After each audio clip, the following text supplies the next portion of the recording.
Reliability. Today going to reliability and factor analysis.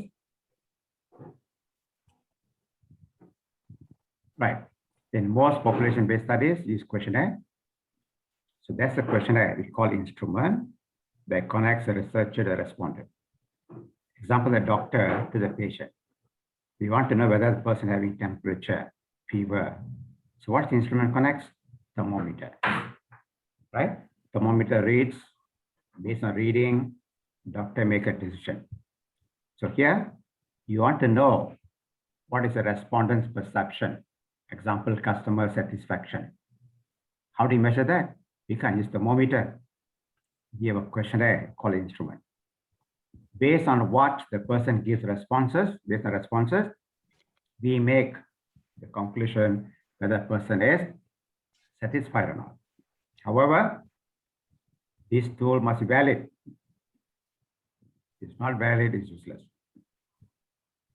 So the task of constructing, all of you using, most of you using questionnaires. So constructing the questionnaire, what to put into the questionnaire to measure what we intend to measure. Testing it, whether these items, questions are actually measuring what intended to measure. And validating it. Okay, all these are very important. It may look very easy. Sometimes the whole thing may take about 6 months. Right? So constructing, basically from previous literature, testing, they get a various tests be done, and validating. So you're going to do only these two today. Right? This is a much longer process. Right. Testing, basically testing for psychometric properties. Psychometric properties. Right? So it's not as easy as it looks. So where do you start? Conceptualize.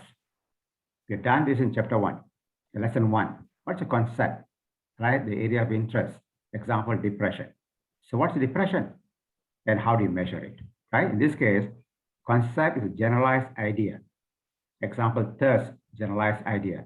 Quality of life, intention live. So something we're interested in our research. Right? So that's a concept. How do you measure it? Another thing. How do you measure, before that, how do you measure it? How do you measure thirst? How do you measure thirst? Geeta, how do you measure thirst? Geeta, are you there? Yeah, I'm here. How do you measure thirst? Now, what's the definition of thirst? What's the definition of thirst? All of you go to Google, type there, thirst definition. Type thirst definition. A feeling of needing or wanting to drink something. Feeling and needing to want something. That's one definition, separate definition. Feeling and needing and wanting. Isn't it? Anis, right? Who said answers now? Yes, Anis. Anis. Anis, how do you measure it then? How do you measure the feeling, needing, and wanting? How do you measure that? Questionnaire. Questionnaire? Yes. For thirst, you want to measure questionnaire? This questionnaire? How you can ask a question like how thirsty are you and you give them the scale. 1, 2, 3, 4, 5. Yes. What's another way of doing it? Very objectively. You connect a hose to the mouth. The other end of the hose connect to a tap. Put a meter in between. Turn on the tap until say enough. And measure the meter how much water being consumed. Can you not? And imagine the hose one end in the person's mouth, other end connected to the tap, water's running. There's a meter in between to measure the volume of water. Is it one way of measuring it until say enough, we stop? Is it one way of measuring? A person who's thirsty consume more water, right? Yes. Right. Is it ethical? No. If the person may choke, right? Yes. Okay, what's another way of doing it? Give 1 liter bottle of water. Ask him consume as much he wants. And then measure the volume left. Let's say volume left is 400 ml. How much you consume? 1 liter, you consume 400 ml. How much he consumed? A 1 liter, finally, after drinking, left is 400 ml. How much you drank? 100. Yeah? 600. 600. So give 10 people, we can measure more or less how much they consume, right? I give 10 bottles of water to 10 people. Ask them to drink as much you want. They're feeling, needing, and wanting. Then they will be reflected in the amount of water consumed. So one person drinks 400 ml. So his level of thirst measured objective 600. Another person consumed 200. So his volume is 800 consumed. So one person consumed 600. Another person consumed 800. How do you compare these two? A compared 600. A consumed 600. B consumed 800. How do you compare A and B?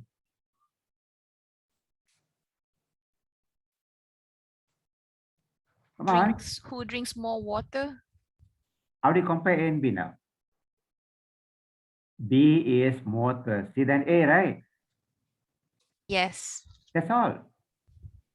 So give one volume, 1 ml of water to everybody. Standardized, right? Yes. Standardized. Ask them to drink as much. Again, measure the volume in the bottle left minus from your 1 liter. So we know how much consumed. That's one way of comparing the level of thirst between people in your study. The guy consumes 1 liter, means what? There's something, maybe some connection, water just goes out somewhere, we don't know. But normally we expect people to consume, let's say, between 100 to 800 ml. Then you can see the level of thirst comparing one to another. What's the easiest way of doing? I just prepare 5 cups of water. 5 cups of water. Ask them to consume as much they want. A person consumes 5 cups. What is telling us? He's very thirsty. Extremely thirsty. A person consuming 1 cup? Not so thirsty. Not so thirsty. From 1 cup, 2, 3, 4, and then 5. The more the number of cups they consume, water they consume, is indicator of the level of thirst is higher, isn't it? Yeah. Exactly what you have in the questionnaire, right? On a Likert scale of 1, 2, 3, 4, 5. 5 strongly agree. 4 agree. 3 neutral. 2 disagree. 1 strongly disagree. So this is what they're going to respond, one of them. Either 1, 2, 3, 4, 5. The guy answers 5. If 5 is strongly agree, now we take it as is strongly agreeing to the statement. The guy have to take 1, then we take it as is strongly disagreeing. Right. Next, very simple thirst, 5 cups of water. Quality of life. What's the definition of quality of life?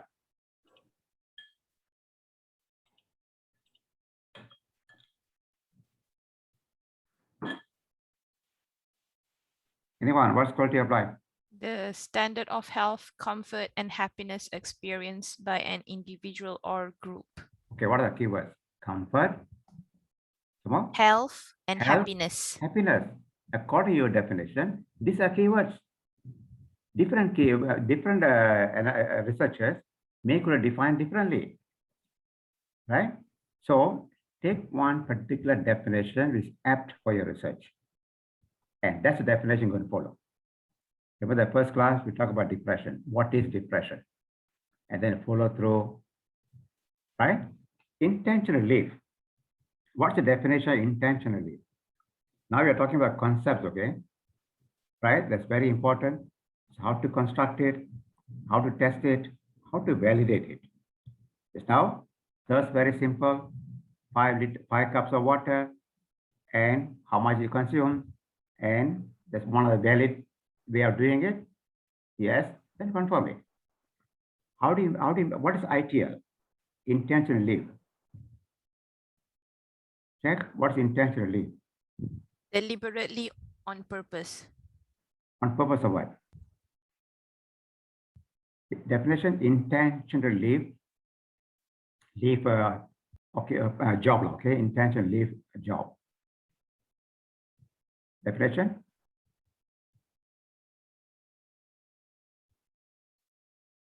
are you all checking?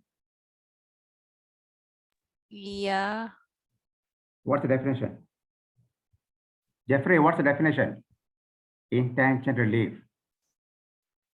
There is no definition. No definition. Okay. Again, quality of life. Go back to quality of life. So quality of life, what are 3 keywords? And is Health, happiness, health, and comfort. happiness, and comfort. How Yes. is perceived by the person, right? Yes. How do you measure health? Can I put a ruler inside their head and measure? No. Questionnaire, right? Yes. Comfort. How do you measure how comfortable the person is? Comfort in life. Again, a questionnaire, right? Yes. Last one is happiness. Happiness. How do you measure happiness? Again, these are very subjective methods. They are concepts. They are not measured directly. So you need questionnaires to measure this. Question is how reliable and how valid these instruments are. So all of you, most of you are going to use questionnaire. Where to start is very, very important. Right. Let's say now I'm interested in their intentional leave. So what is my title of my research? What's the title of my research? Okay, what's the objective?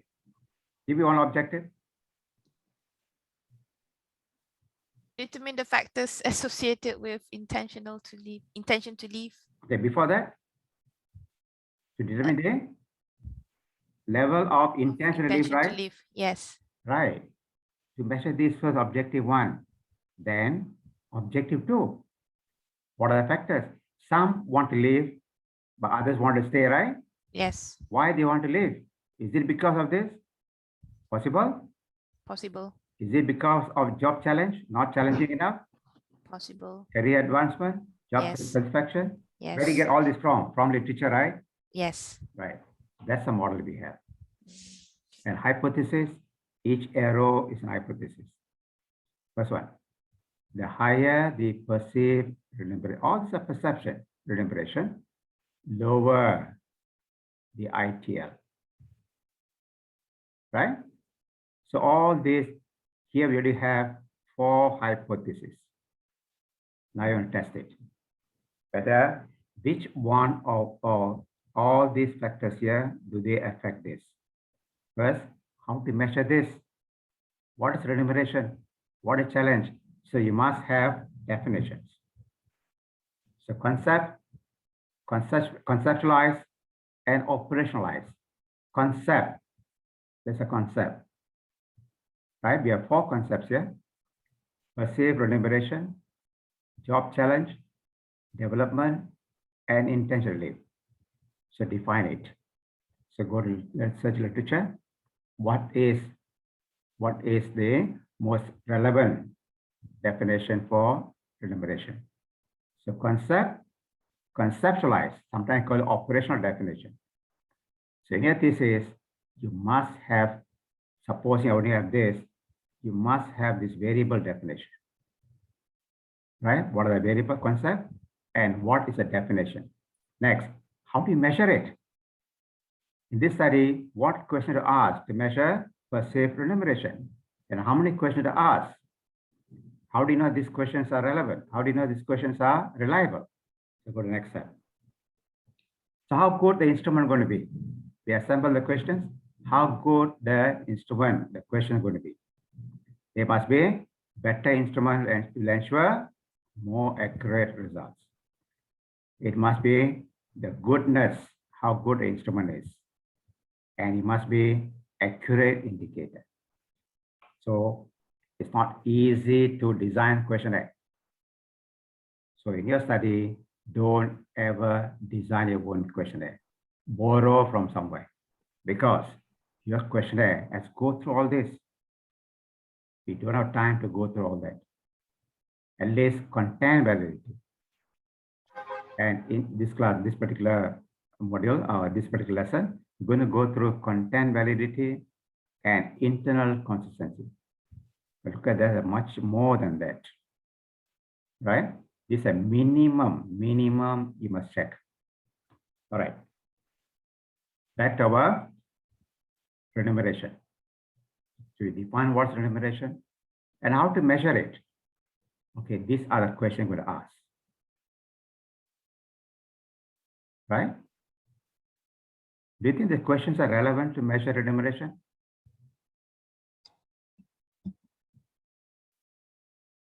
Are they relevant? Yes. Yes.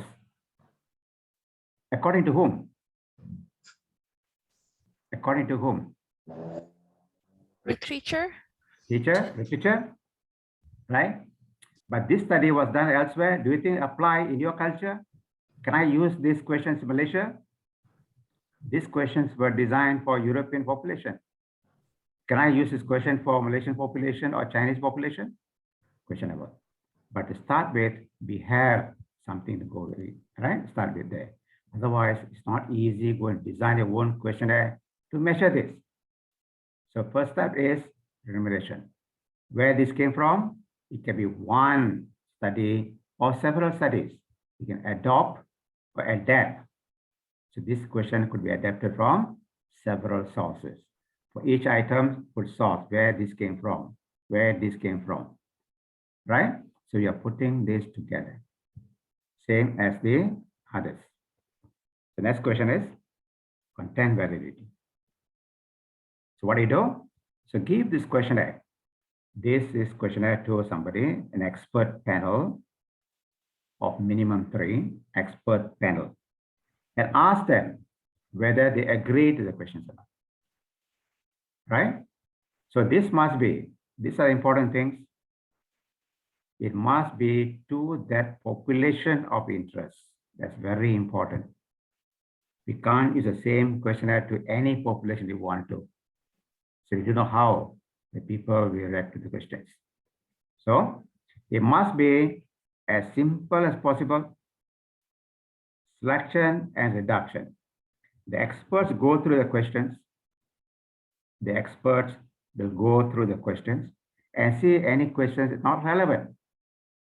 My salary wage is fair, satisfied, fairly paid, party structure satisfactory, organization pay structure satisfactory. Some of the experts may feel that the last one is not relevant. It's pay structure. But you're talking about his salary, his incentive, how much he is paid. This is irrelevant according to the content experts. Then you may want to drop it. The content experts may want to add some questions, which is not the literature. But personal experience is say this item is important. So that's what you have, item selection and reduction. So you must do this, especially this. The experts could be human resource managers. The human resource managers are dealing with all this, especially in pension leave. So they do the recruitment and everything. So you must give this questionnaire to a person, to a panel, not just one person. Normally we say 3 to 6, and see whether they agree or they add some questions. So this is done. So next, we give the questionnaire to the people in your population. The purpose to test the internal consistency. So the word internal consistency refers to whether these questions, are they connected to each other? Connected to each other means they seem to be measuring this. Suddenly this 3 questions, yes, but this is not. Then maybe you drop this. Just maintain the 3. So internally, are they consistent? We measure through correlation. Internally, are they consistent? Right? Jeffrey? Yes. So we go to one house, you're outside the compartment, outside the compound. There are 5 children playing within the compound. How do you know these children belong to the same family?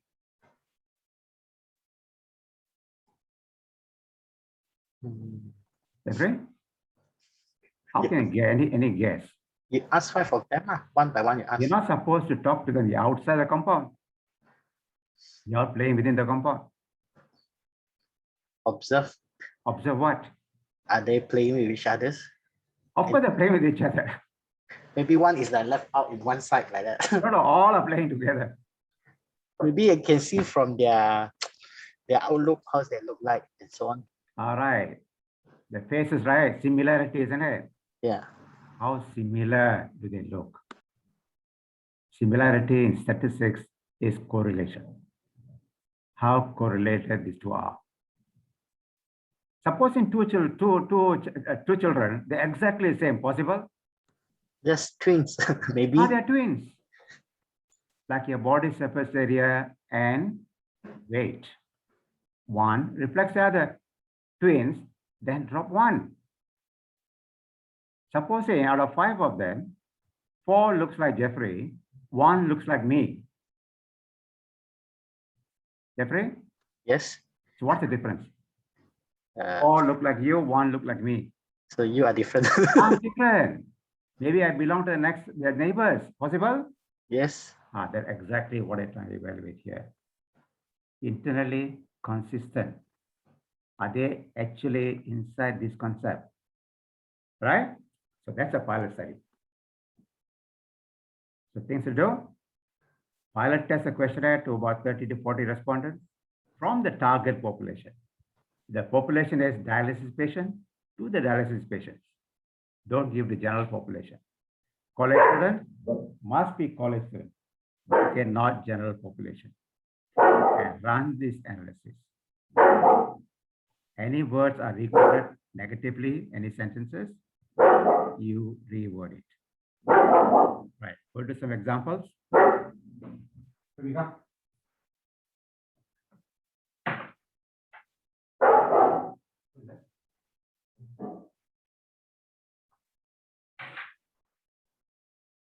Okay, the analysis, what do you look for?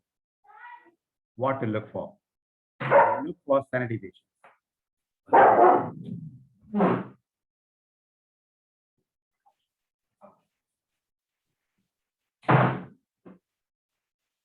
Sorry about that.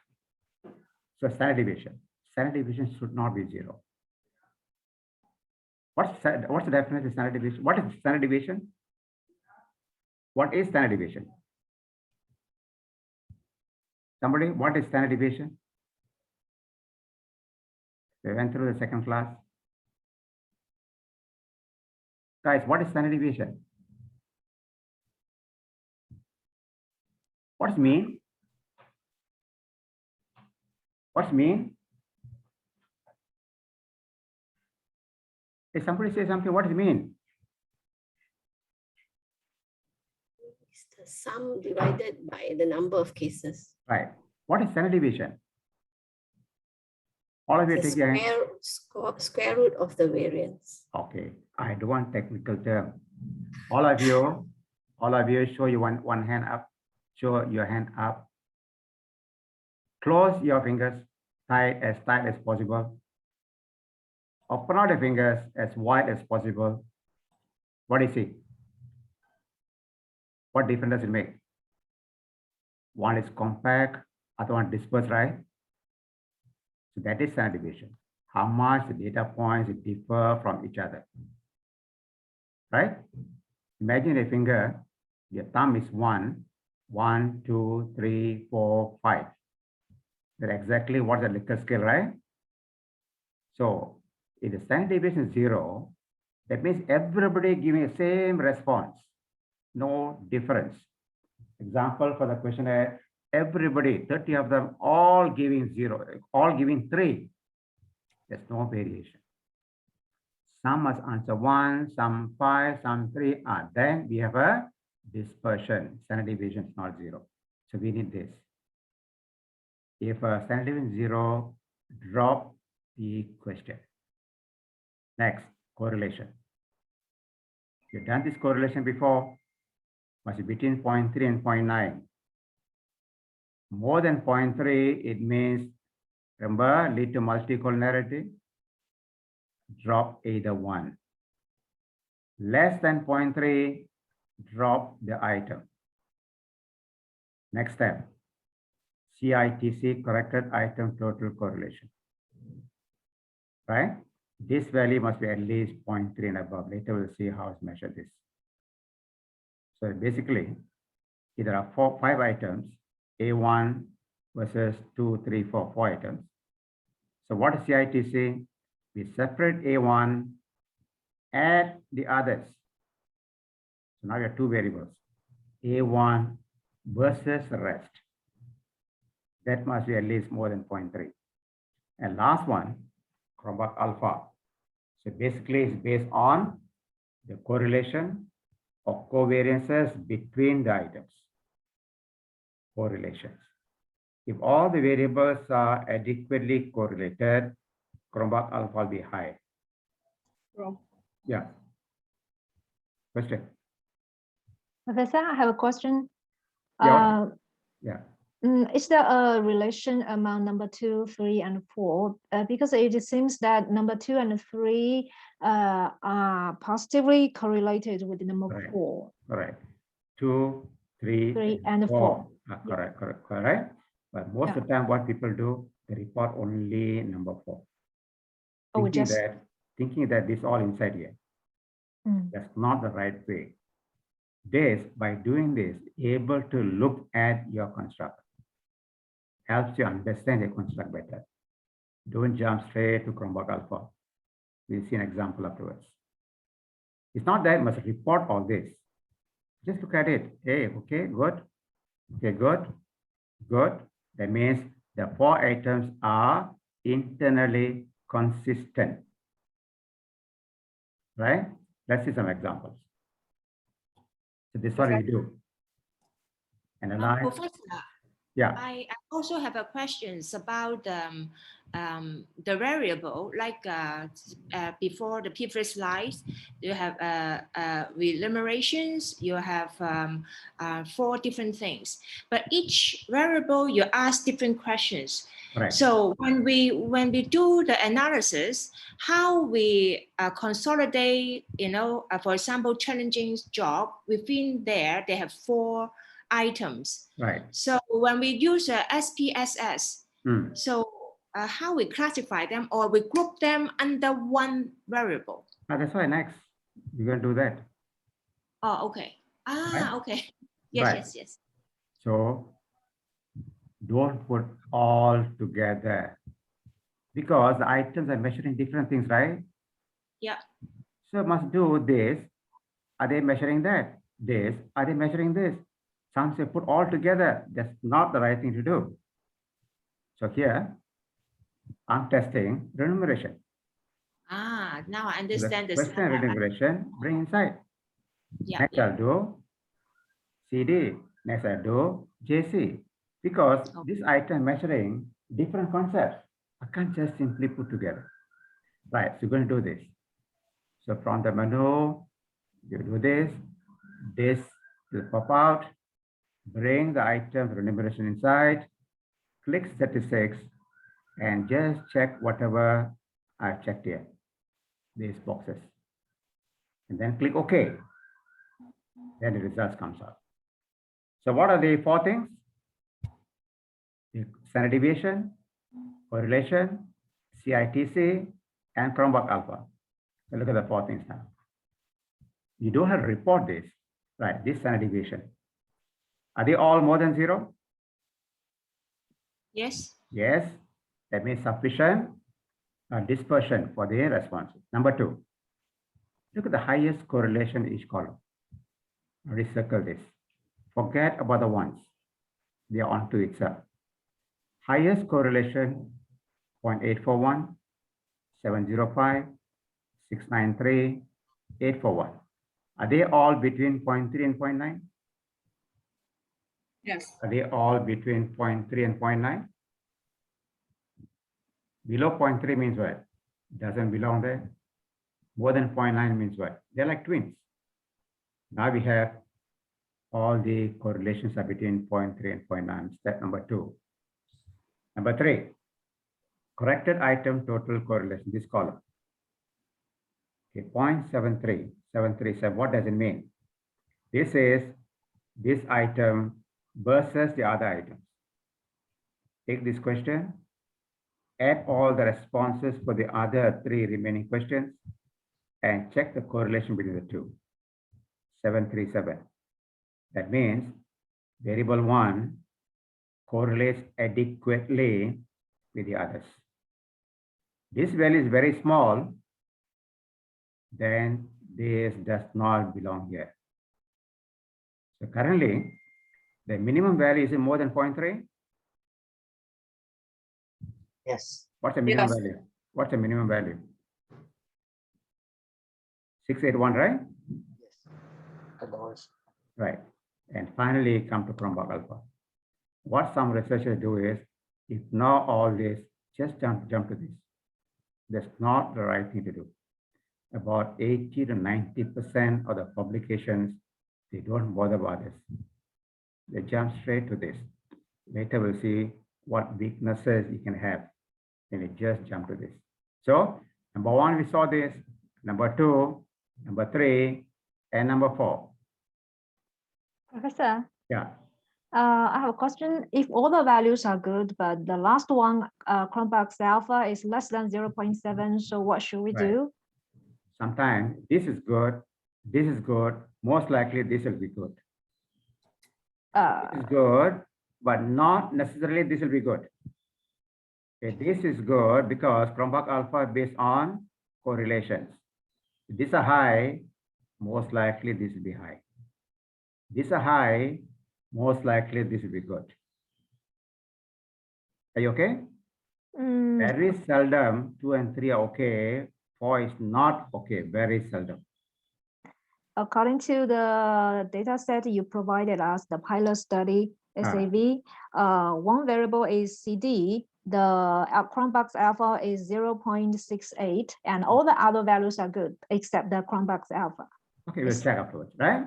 Okay. All right. So we do for each construct a report. Number, how many items we had? 4 items. Anything dropped? When they drop, some item, the highest value less than 0.3, we drop. More than 0.9, drop either one. In this case, we don't have to drop. All the conditions are met.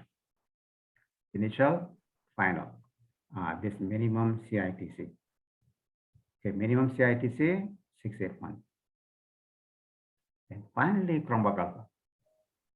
If this is low, this can be high, then it's not good. Both must be high. Sometimes people ignore all this, just take this alone. That's not the right thing to do. Right? Okay, let's do this now. So go to your data.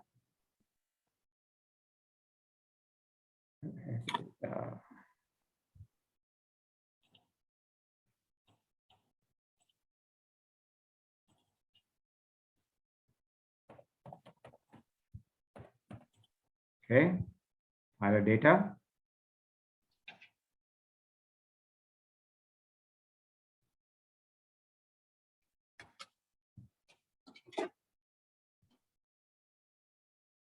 What happened to mine? Okay, open pilot data.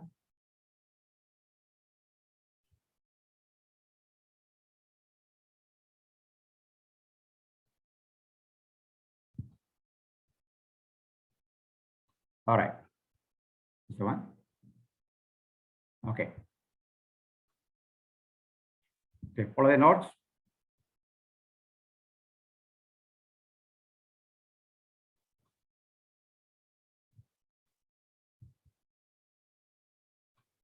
So analyze, scale, reliability. So take these 4 items for enumeration. Go to statistics.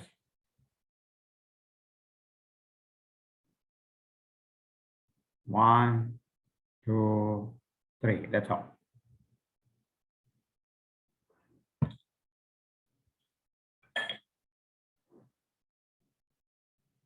This for testing standard deviation. This for testing CITC. And this testing correlation. Continue and click OK.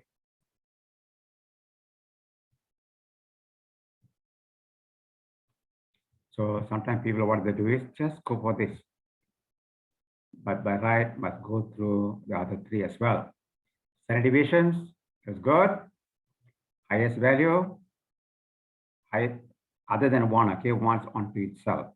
0.841, 705, 693, 841. So they all between 0.3 and 0.9 adequate.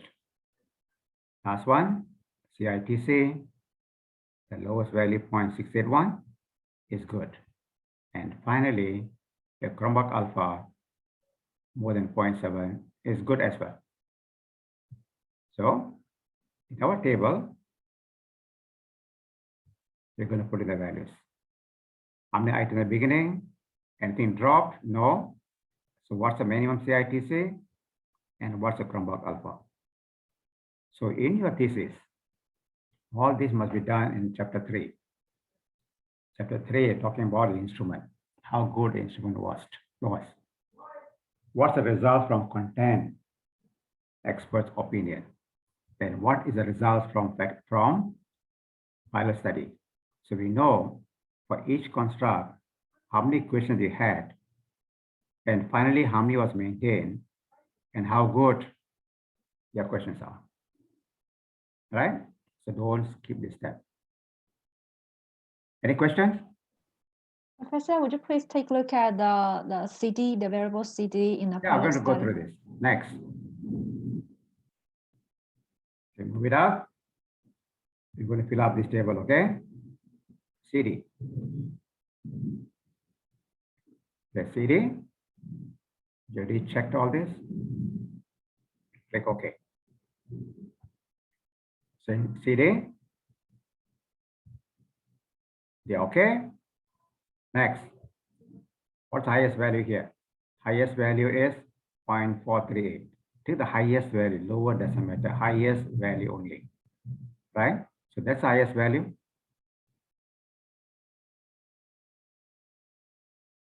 Right, so that's the highest value.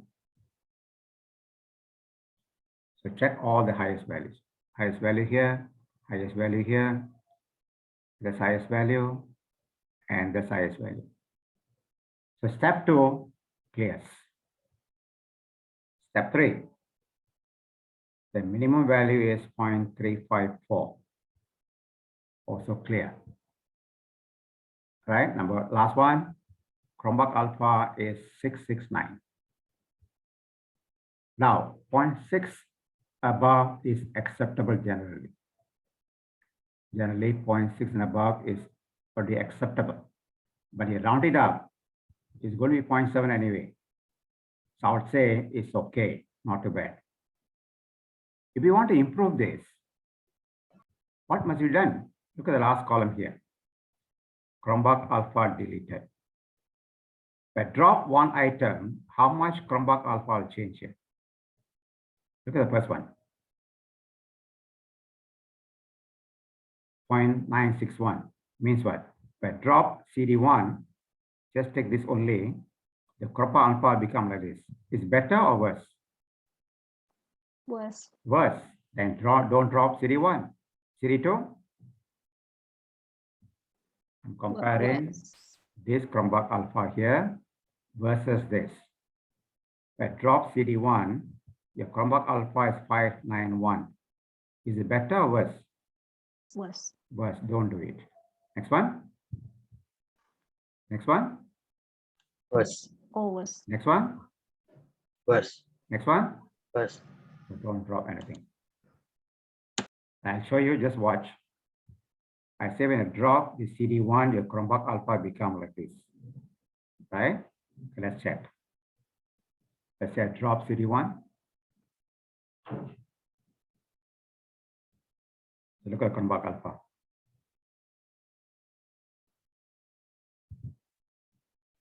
I drop CD1. My Chromebook alpha is 591, right? 3 items only. 591, same as 591. So besides the Chromebook alpha, we also look into this. I drop any item. Why Chromebook alpha is low? Some item does not correlate very well as much as you want. So which item you look into this too? And here we drop the things don't change much, right? Only become worse. So maintain this. So what value will go in here? How many items here? Challenging? 4, How many items? How many items? 4. 4, Here? 4. 4. What does CIT say? Right? What's Chromebook alpha? 996. That completes. Professor, there are 2 values of Chromebox alpha. Right. Which one? One is should- standardized based on correlation. This is based on covariance. Just report this. Okay. Right. So by giving the evidence now, even though Chromebook alpha be low, but this could be due to CD3, but it's not too bad. So you still maintain it. So instead of relying just one value, there are other values to consider. Right, so fill up this. Next, we have items on JC.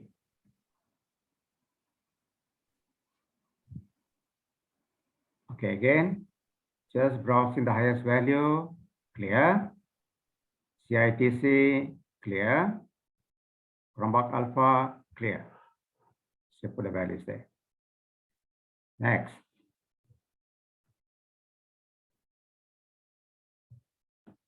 ITL. Correlations. Looks good. CITC looks good. Chromebook alpha looks good. So fill up the last one. I'm going to show an example. Let's say I cross something else with this. Let's say I want to know whether CD1 is still inside here. Now we know CD1 should not be here. CD1, what's the correlation like? CD1? What's the base Negatively, value? negatively correlated. Is it less than 0.3? Your CITC, is it less than 0.3? Yes. And then your Chromebook alpha is acceptable, right? Yes. Is it right? Yes. But Yeah. within that, we have some rotten egg inside here, right? Yeah. So this alone won't tell you this. So by right, the CD1 must be dropped. Look at the last column. That drop CD1, your Chromebook alpha will be 882, better than 732. That's the evidence we're looking for. There's a weakness. There's a weakness. If I drop this, my Chromebook alpha will increase. Right? Should another example? The case of being twins. Say just copy and paste one.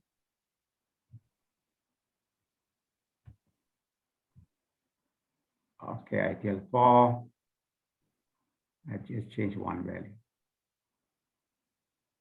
Right.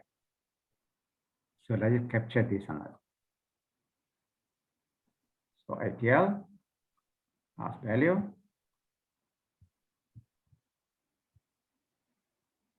Okay, correlation. Look at the last column. The correlation is here. Is this correlation too high? Is it too high? Yes, more than 0.9. More than 0.9. That is a problem multicollinearity, but the Chromebook alpha doesn't tell that. Oh, very good. But we know there is a problem here. These two items are measuring almost the same thing. We take it along later in your final analysis, it may create some problem. But your CITC all okay. Chromebox alpha is okay. But here we know there's a weakness. These two variables too strong. Then what do you do? Drop either one, right? Yep. Drop either one. Earlier, this is very low. Drop this. Less than 0.3. More than 0.9. The VR001, ITL4 very highly correlated. So drop either one. Supposing a drop. So which one to drop? Sometimes read your questions. Which is more relevant to your construct. We keep that. Take it out. Now you can see the CITC is very high. That's what you want. Are we clear? Yes, sir. Yeah. What is the minimum acceptable Chromebox alpha? 0.7 or 0.8 and at 6, or it depends on different fields of study? Right. Sometimes Chromebox alpha, even 0.5, we go ahead because what you have is other evidence, okay? Your CIT is okay, correlation not too bad, still may go ahead. But generally, for large studies, at least 0.6, minimum 0.6. If 0.7 above is very good, right? So supposing this value here is 0.59, then what do you do? You go and check here, last column. Which item must be dropped to increase this? Supposing here, this is the lowest here. This is highest, right? Yes. If I drop ILT4, Chromebox alpha will improve, right?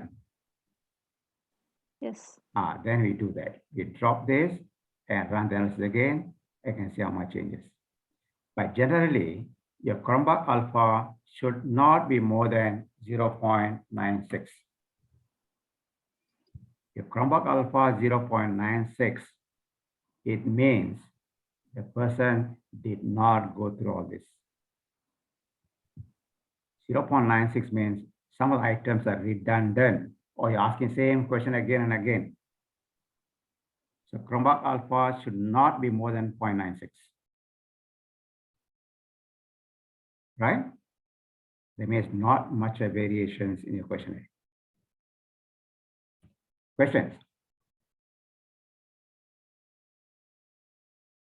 Questions? Okay, you do this and fill up this table. I give 10 minutes, fill up this table. Go ahead.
The class, are you all ready? Yes.